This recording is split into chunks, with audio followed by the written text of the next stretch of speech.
Hello and welcome to Varblog. One thing that's been clear to me about the left turn of the aught teens, now that it is well over and we are 4 years past that, is that it never truly came up with a way to deal with institutionalized power. There's a couple of reasons for that. One, to run a high deficit economy, um, you need to be able to either buy a lot of stuff from other places or not buy a lot of stuff from other places. Um, Either way, you're kind of in a bind. If you're, say, a super productive society, but you're still needing to run a trade deficit, you need to be an attractive enough currency that people want to keep you on Forex. Now, productivity does that, but it's not the only thing that does it. Gun diplomacy does it. And in fact, when we look at, a lot of the MMT paradigm defining models, paradigmatic models, there we go. We see very clearly that we could not dismantle the U.S. foreign policy apparatus and maintain the kind of purchasing power for social democracy in the United States, which we didn't get anyway. But the reason why a lot of people were quiet on this, whether they realized it or not, was that, yes, sure, you cut off some of the funding to the military. What can you fund? All sorts of other things. But then you have to deal with the fact that the military has been the only institution that has generalists still in it, in any significant number, that it still values competence, and it's still, broadly speaking, marginally popular, although its popularity has dropped precipitously. Just it's relatively high compared to Congress, the presidency, the police, etc. That's a bind. All right. It's a bind that is part of why the left can't seem to walk into bubblegum at the same time. But this video isn't just about the left, it's about elites. My point is, the left's bind there in the Bernie period made it not really a threat to elites because it was promising big rock candy mountain shit. We'll tax the rich and we'll do this and we'll do this and we won't have an aggressive imperialist foreign policy, etc., etc., etc. Did it work out what left foreign policy would look like? How you would deal with these nations? Not really. Now, as a Marxist, my ultimate goal is a classless society. So all of these things are insufficient. But notice I said insufficient, not necessarily net bads. If we're going to hold the line, we also need to be clear about where we are in the situation. So no, the Bernie left was not that big of a threat to elites. And yet, undoing that incoherence was of absolute importance to large portions of the Democratic Party, of rich elites, etc. So why are elites afraid of change when it even comes from possible elites? Why this focus on not just colleges? All right, we've been focused on colleges for a long time. The campus culture wars are always about some idiot teenager did something stupid, misunderstanding left theory, or actually understanding left theory in the ways that people didn't want it to be understood, et cetera, on a college campus. This is nothing new.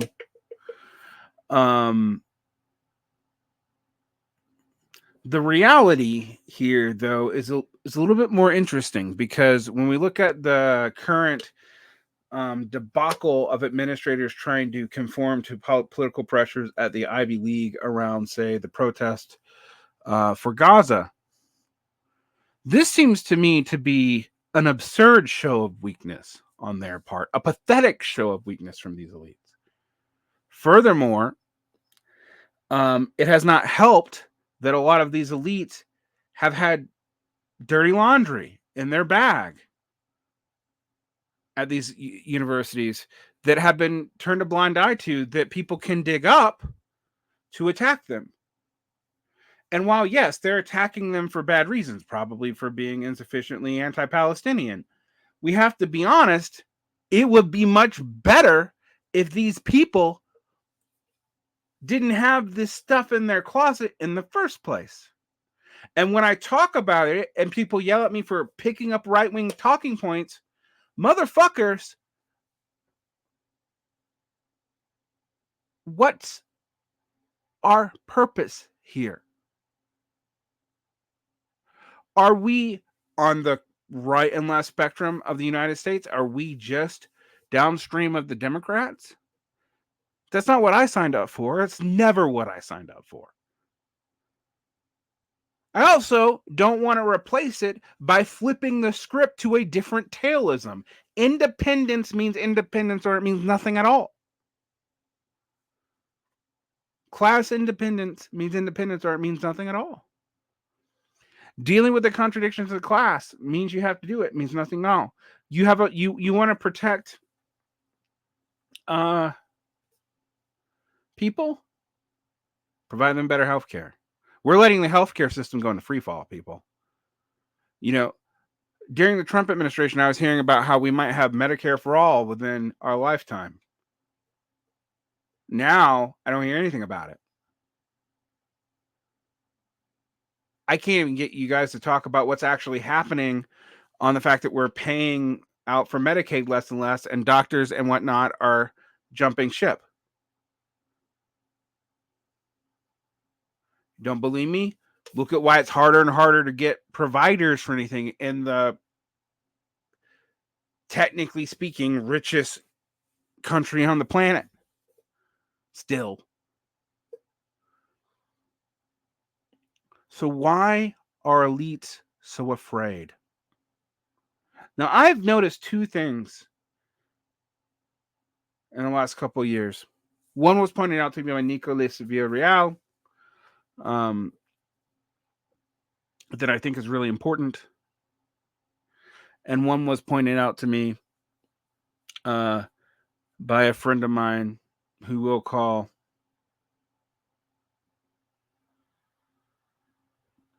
nameless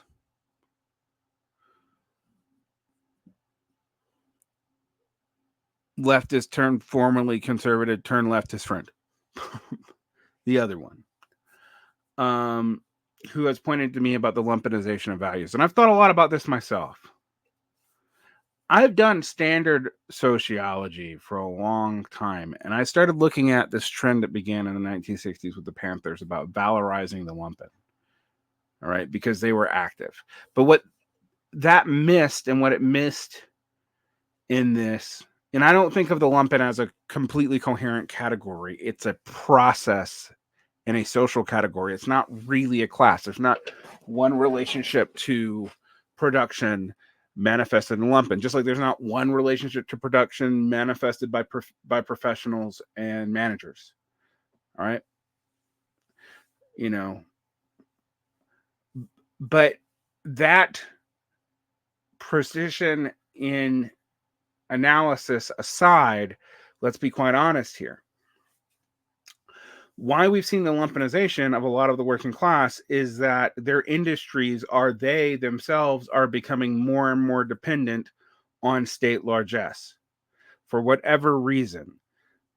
Low profitability rates in the middle of the 20th century led to neoliberalism. Neoliberalism, despite what all these leftists have tried to tell you, was never about removing the state from the economy. That is not what has happened. The state's intervention into the economy has grown. significantly. We've seen the end of neoliberal Keynesian of neoliberal military Keynesianism, which was this weird thing where you had the poverty draft, but there was the one section of society that you've had a Keynesian program for, and now you can't even get that. That has had downstream effects. We are beginning to see a military that doesn't have enough recruits anymore, even with drones, even with all the technology, etc. And we're seeing that as these wars go on, these smart technologies become less and less important, and sheer fucking artillery shells matter. You don't believe me? Look to Eastern Europe. You've moved from fourth generation war to Clausewitz over time. So why are the elites so afraid? Well, I started thinking about this in a lot of ways. One, the intervention in the state corresponded with the structuralization of ownership. Now, Ingalls thought, and I think correctly in one sense and incorrectly in another, and Socialism, Utopian, and Scientific, that the joint stock structuralization of ownership of business was actually a model of the socialization of business, right? But the problem is that that's true, but what we did not see was the desocialization of the responsibilities of the bourgeois. The bourgeois are not even responsible for their own businesses anymore. As Susanna Kleeman had pointed out to me recently in defending Baudrillard, and I attacked Baudrillard for missing the contradictions of capital reasserting themselves because he kept on assuming that capitalism was over, just like people do with techno-neo-feudalism now. People had been declaring the contradictions of capitalism over since the 1950s because other predictions about what capitalism was going to do didn't pan out. Nonetheless, let's look at the fragility of these elites. You have massive amounts of generational wealth with people who no longer have to run it. It's structuralized for them, handed off to managers, and the actual pricing mechanisms handed off to computers. So you have a bourgeoisie that's really kind of out to lunch, except for people who have pet projects that they care about because they have the money to do it and they have institutional power. And whether they're liberal or conservative, we should ask ourselves, should we trust them? Should we? In one sense, to quote my friend, the vulgar Marxist approach, while not 100% correct, is about 98% correct. That they are serving capital. Now, yes, they serve different sectors of capital. Yes, different sectors of capital have different social needs. Yes, these are all realities. All right, we can deal with that too. We can walk and chew bubblegum at the same time. But when we look at that, we see a lumpenization of the most elite because they have no need to actually participate even in the work we traditionally require of the bourgeoisie. They don't even have to do the exploiting directly anymore.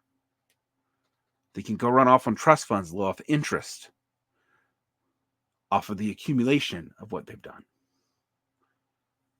And they can farm all that shit out, and they do, to universities and to the military for their primary research. So the progressive science that's supposed to be involved in business, which was always overstated anyway, let's be quite frank, that's no longer there. Then you have the petite bourgeoisification of people who aren't really petite bourgeois. So people who are being treated as owning their own capital when they own their own labor. So the commodity of their labor power is being treated as a form of capital, which it is if you're commanding it, but it isn't if you just have it. So making those people petite bourgeois both removes them from legal restrictions, but also makes them more and more precarious. We talked about the precariat and the aughts, but people weren't really dealing with what it meant. Right? They weren't looking at what it meant. There was just a moral category of this, that, and the other.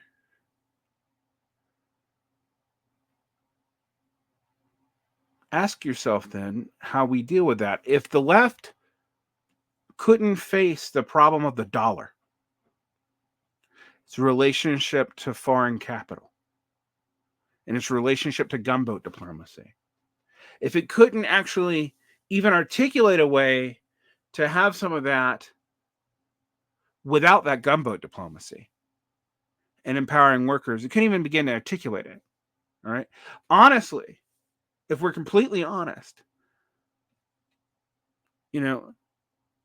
some minor millionaires did more on talking about the jobs guarantee than the left did.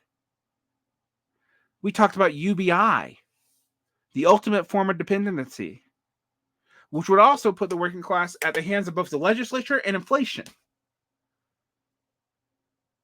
Never mind the fact that UBI was basically already proposed in forms of tax credits by Milton Friedman in the 1970s. Remember, Ludwig von Mises called the Mount Pelerin Society, the founders of neoliberalism, communists. Why?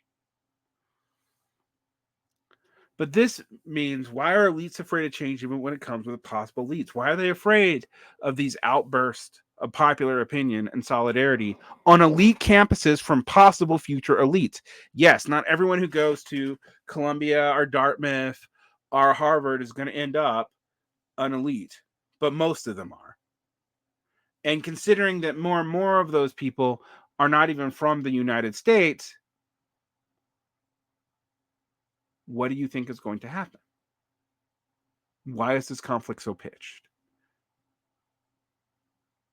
Ask yourself that. Also, ask yourself why economic diversity, not just ideological diversity, economic diversity has decreased at educational institutions. So much so that people who used to be working class, who thought they could get ahead by going into university, have now pretty much effectively given it up. Let me ask you another thing. For all my criticisms of unions, which I have many, why are people so scared of them? Why is the ACLU, Trader Joe's, and Amazon so scared of them? We see that union bureaucracy is not really that much of a threat to capital. We know that. And yet they are trembling in their boots about a union movement that doesn't even have that much success. When it does have successes, it tends to be in the public sector world. And we shouldn't poo-poo that. That's important. But nonetheless,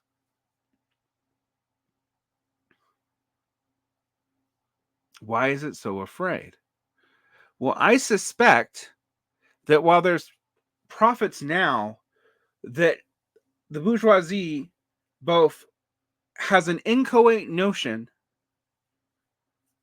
but it does have a notion that things are declining for them and that they don't have the skills to fix it. They've outsourced most of this to the computers. Their ways of returning profitability, if you study, for example, the career of Elon Musk, have mostly been grifting on government dime. In some ways, Robert Brenner's point about political capital, that it's Keynesianism that doesn't work, aka Keynesianism that decides the winners and losers in a environment of low profitability, is true. But we've seen relatively high profitability recently. Now, per unit or for hoarding, the thing is, it's hard to actually figure out how you would figure out the profitability rate. The way Marx would have you calculate it, it's not the way any bourgeois statistics would calculate it. So we calculate it on gross domestic products growth, right? That's how we understand profitability. And in which case, you can actually see 20th century, it's been a negative trend line for profitability. Recently, it popped back up. It also almost hit bottom in the 70s and popped back up in the 80s with neoliberalization. Right? We can see that. But why? Why are they so afraid? And not just the bourgeoisie. Why are the entire elite apparatus so afraid? They can't do anything anymore. And yet they want to stop everything, including stuff from within their own movements. All these elite political movements are tearing themselves apart too. What does that tell you about these elites? That the left couldn't oppose that, but they're opposing each other better than we could oppose them? What does that say about us? Oh, we don't have power. Keep telling yourself that. No, we don't have the kind of power we need. You're absolutely right. We have enough power to affect the discourse, and yet we affected it so poorly and got so outflanked by people with relatively little broad institutional power.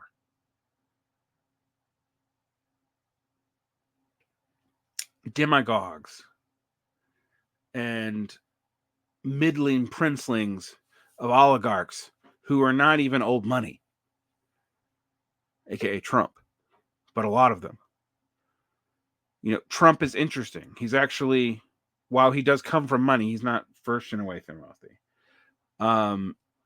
He's also not old money by any stretch of the imagination. Most of our Republican presidents in the 20th century, including the ones that you don't think about as being that, the Bushes, etc., were old money. The exception was Reagan, of course.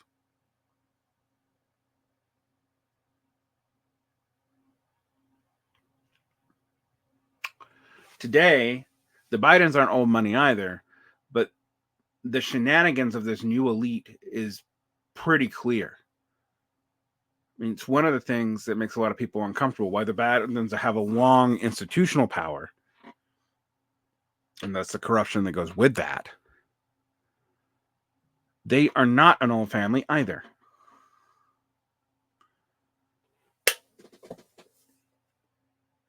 See, the problem that we need here is that we're kind of stuck where vulgar Marxism helps us see the terrain of politics clearly, but it doesn't actually help us understand what these elites are, why they're doing what they're doing. And we need a reason to understand that. All right. And I'm using elites here advisedly. Elites is a vague term. I don't love the term, but it's more than just the bourgeoisie that are pulling these shenanigans. It's petit bourgeois. It's people tied into the government. It's military elites. It's people who service the elite. The structuralization of capital is the rational core of James Burnham's PMC thesis. He didn't call it a PMC thesis. It was a managerial thesis, the managerial revolution. Right? Burnham didn't want to get rid of the managers. He wanted to replace them with a different set of managers.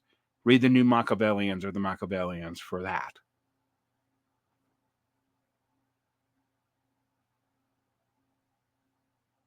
So why are they so afraid now of their own children? Peter Turchin has a lot of flaws, a lot of structural flaws, and his grand apocalypse to me seems, frankly, somewhat overstated. But overproduction of elites is a real problem. Complexity in the system is a real problem. We talked about that. We're going to come back to that. Trying to pretend that everyone speaks in a monolithic voice is a real problem too. That is a problem for both leftists, but apparently it's also a problem for elites because they cannot stand the dissension within their own ranks. We have more millionaires in Congress than we've ever probably had, and yet they can't even act like a functional boardroom. Shenanigans all the time.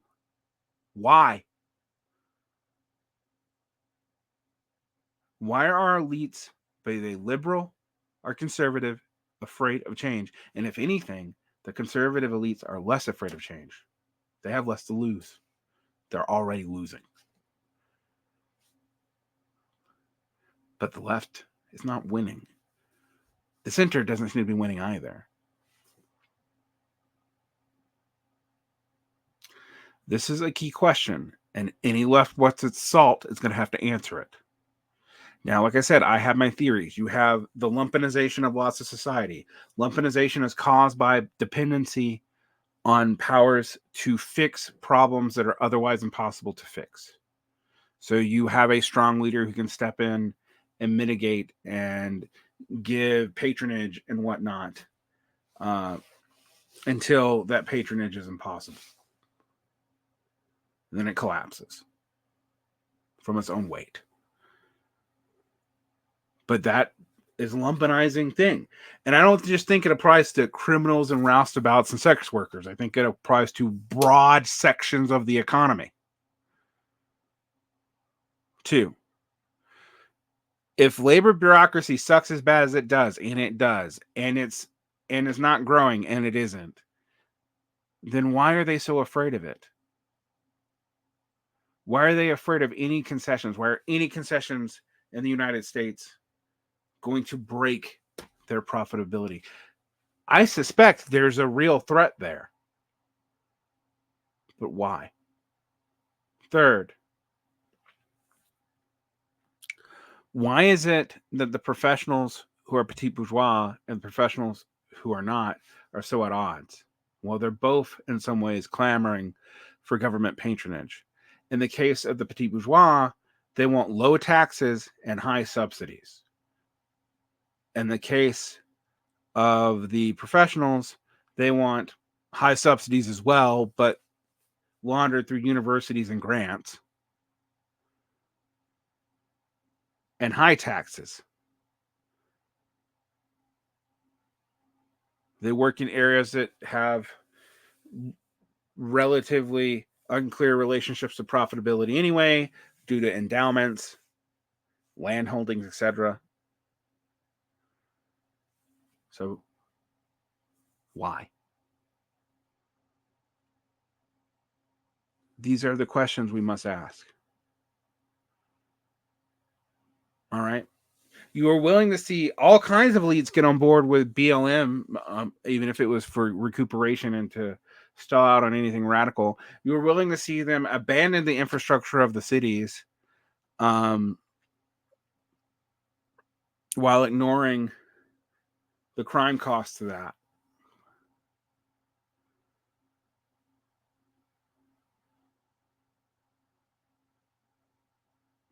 And yet,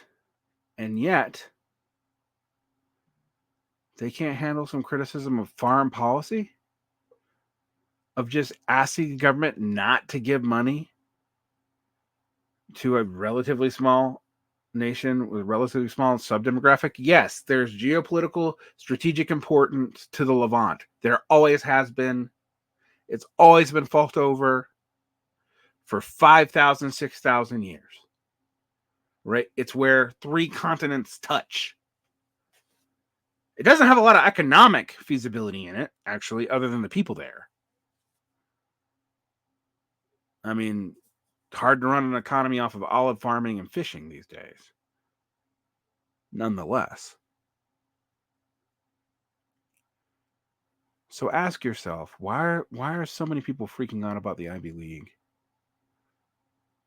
Why are our politics increasingly incoherent, where people run off of negative partisanship, but it's negative partisanship of elite to elite, both sides feigning populism and both sides ultimately being either technocratic or state interventionist? You don't believe they're state interventionist? Tell me that Ron DeSantis is going to shrink the fucking state.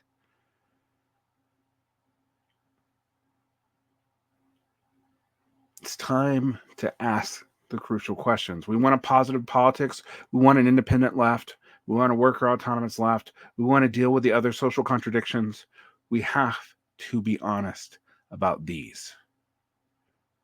And instead of trying to turn every unfortunate necessity into a virtue, whether it's about the USSR or China or the Panthers or the New Left or whatever, we should start looking at this analysis clearly. Who has institutional power and why? Why does the bourgeoisie seem out to lunch? Where are they at? Do you even know who they are outside of the big tech billionaires? Why are they so invisible? You know why there's so much focus on the PMC, as I've said, because your boss dominates you even if your owner exploits you. That's an Eric Olin Wright observation. But ask yourself this: we don't even see the owners most of the time. We can live in a world where we can feel outside of income equality that we're egalitarian, because we don't even deal with people who are posturing as our betters. Ask yourself that. And ask yourself why the elite are afraid of their own children and the people they asked to come here to do the technical work for them. Like and subscribe, hit the bell. We have a lot more coming.